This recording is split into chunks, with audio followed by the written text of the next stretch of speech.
right, y'all. Something I want you guys to do, something I want you to do is I want you to check on your friends and your family. Friends and family, don't let friends and family struggle alone, all right? This is naturally over the next couple weeks. It's gonna, you know, I mean, it's just kind of like turning up the ocean a little bit. It's turning up the ocean. There's a little bit of a storm in the sky, right? This is natural. It's natural. This time of year, changing from summer to school mode. We're just having a little bit of stir up of anxiety and stress as the transitions and the schedules change. And just what that means is there's gonna be more struggle. This struggle got purpose and we grow.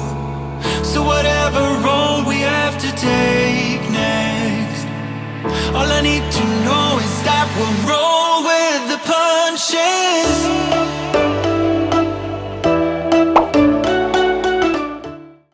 And that's partly why we're community-based, and partly, you know, we want to just normalize what we're doing with him and talking with him. And, you know, by us coming into his home, or, you know, and there's various things that we do. We meet people at parks and various things. We just want to try to take all the discomfort out of it and just be able to connect with him on a very personal, you know, normal level. I think that's awesome that you care that much about him to reach out and do the dirty work to try to get him in and make sure he's getting the help he needs. So thank you for caring that much. You know, unfortunately, you get stuck in a pattern, and if you don't have the skills to get out of it, you just kind of stay stuck. You know, this is what we're doing, is skills-based, so we definitely can help him. You know, it does come down to how much he's engaged. And that really comes down to how good of a connection we can get together, and how much I can get him engaged in what we're doing. You know, I can give him all the skills in the world, but if he's not motivated to use them, then it's really not going to do much good. But we'll give it a college try anyway.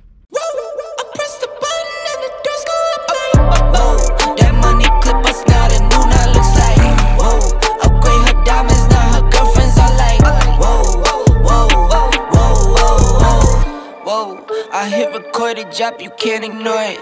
I'm transforming now these cars and planes, I'm always boarding. Just out touring down in Charlotte like I play for Hornets. When I'm performing, never boring, now you can't afford it. Champagne Perrier, vintage friends on my face, looking like I'm from the D. Alright, y'all, I've been asked a lot lately. Been asked, hey Randy, like, are these times like during COVID, like, are they worse than other times where you've seen clients, or just what are you seeing?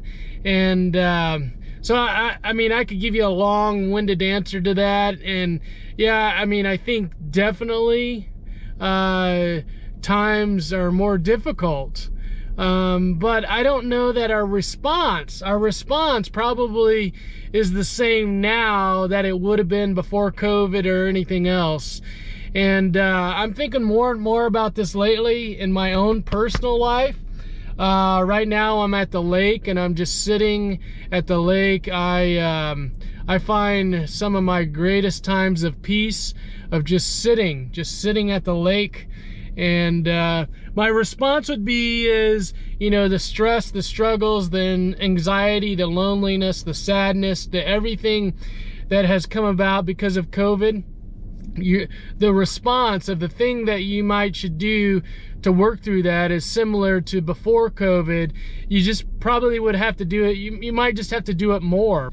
So if I was able to give people advice what they could do on a daily basis, just as a preventative, but also maybe just to help with the day-to-day stress and struggles of life, is to carve out time that you are just with yourself,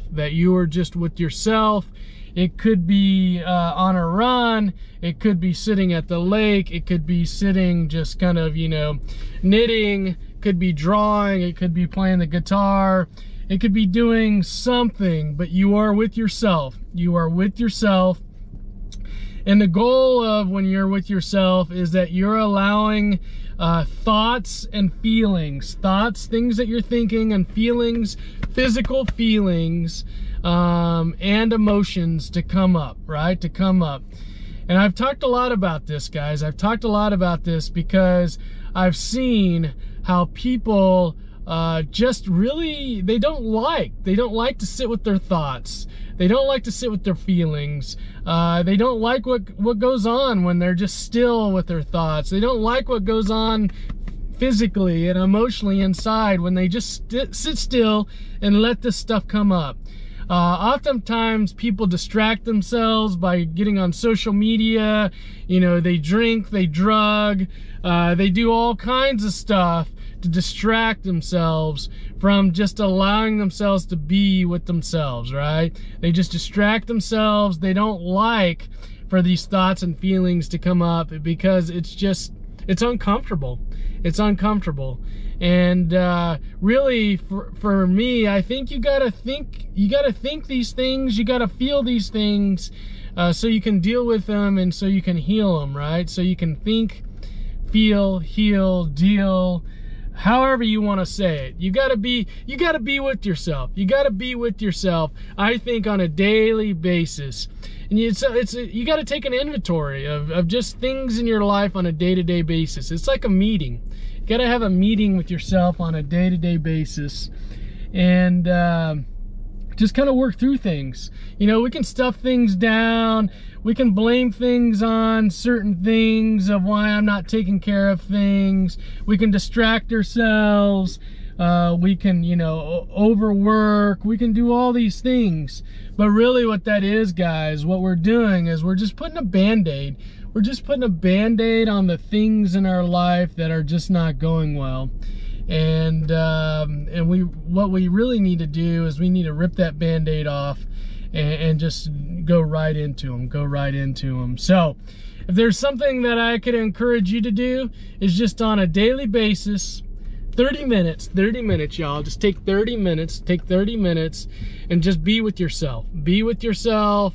Let thoughts, feelings, just let things come up. Just sit with it, work through it, and then just kind of do that on a day-to-day basis. You know, this idea of sitting with yourself, it's not just for adults. I also love doing this with kids. I love doing this with kids during session. I'll get out my phone and I'll just pull it out and I'll be like, okay, we're gonna sit for 1 minute. And when we sit for 1 minute, some kids are able to do it, some kids are not able to do it. Some kids really struggle, and we'll get 15, 30 seconds into it and they'll just start getting antsy. And they'll start making noises. And we just kind of talk about that. We kind of talk about what that is. Of why are you just kind of like, why can't you sit still? And what we come to find out is like this energy in my body. I don't like that energy. And so I gotta just move around. To keep that energy going, and so I don't feel uncomfortable, right? So I'm doing this to kind of avoid that feeling inside. And for a lot of kids, that starts early in life, and it continues on into adulthood, right? So I really like to take time with kids to really start this. Now, kids do not like this. Adults don't like it. We don't like sitting still for any length of time. It's difficult. It's challenging, right? It's difficult. It's challenging.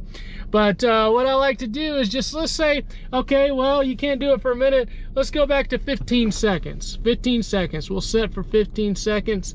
See if we can sit for 15 seconds. Okay, 30 seconds.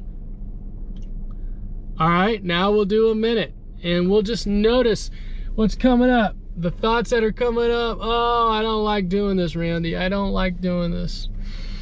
oh, this feels uncomfortable. This feels uncomfortable. I want to do this, or I want to grab my phone, or I want to do something outside of me to make me feel better on the inside. I need something on the outside of me to make me feel better on the inside.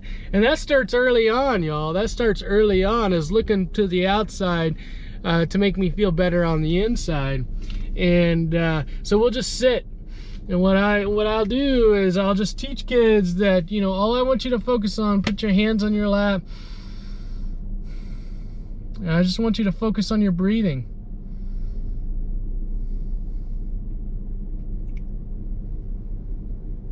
Just controlled breathing. Just controlled breathing.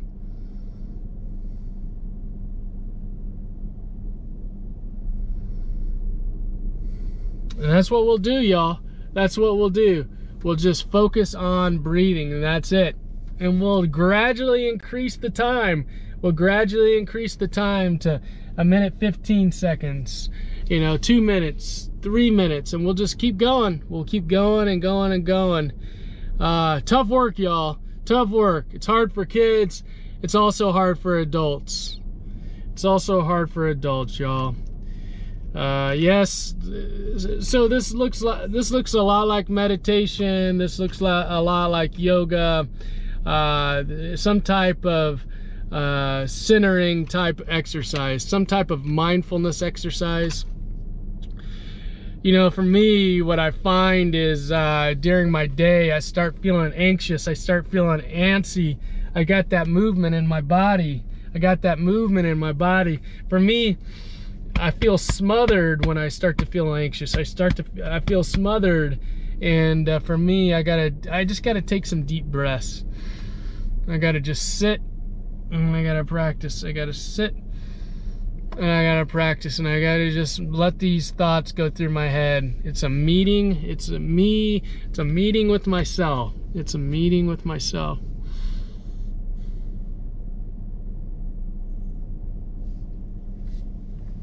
It's a meeting with myself, y'all.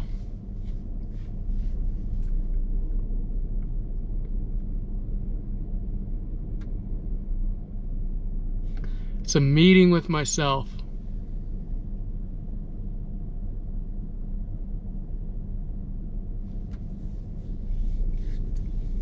It's tough out there, y'all. It's a jungle. It's a jungle. But this is not a game of you versus the world. This is not a game of you versus the world. It's a game of you versus you, y'all. It's a game of you versus you. What kind of personal skills? What kind of personal skills can you develop? What kind of personal skills can you develop when the world is spinning really, really, really fast? When you're getting ready to go back to school, when there's all these things that are happening around us, what kind of personal skills can you develop? What kind of personal skills can you develop? Some people have more personal skills, right? So they're going to be able to get through a situation easier. Some of us don't have as many personal skills as to be able to manage that stress. It's going to be harder for us, y'all. It's going to be harder for us.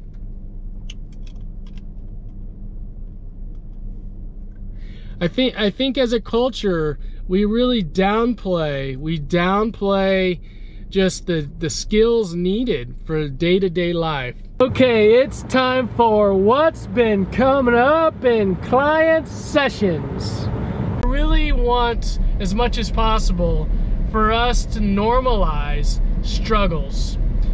Normalize struggles like we normalize happiness and excitement and all that. I also want to normalize struggles. So I think there's this tendency when someone's telling us that they're struggling, there's this tendency to like latch on and smother them and all that. And I kind of want to take a step back. I mean, if someone is really, really struggling, certainly we want to get them the help that they need, you know, depending on the severity. Certainly if they're suicidal or something like that, definitely get them professional help, immediate help. But if they're just saying that, hey, I'm anxious, or I'm not sleeping as well at night, those kind of things, I just want to normalize that that's part of this period. That's part of this period of time in our right now, right? Excuse me. That's normal. It's normal. And so when someone tells us that they're struggling, our response is, I don't want to overwhelm them. I don't want to overwhelm them with our response and feel like we have to just jump on them. Just validate and empathize with them. Don't overwhelm, and just say, hey, I'm here for you. I'm here for you. And can I just keep checking up on you a little bit? Just because I care. I care, and I just want to make sure that you're doing okay in this this transition. So I'd like to check up on you a little bit over the next week or two. All right. On track, now we going way up. W's as easy as a layup.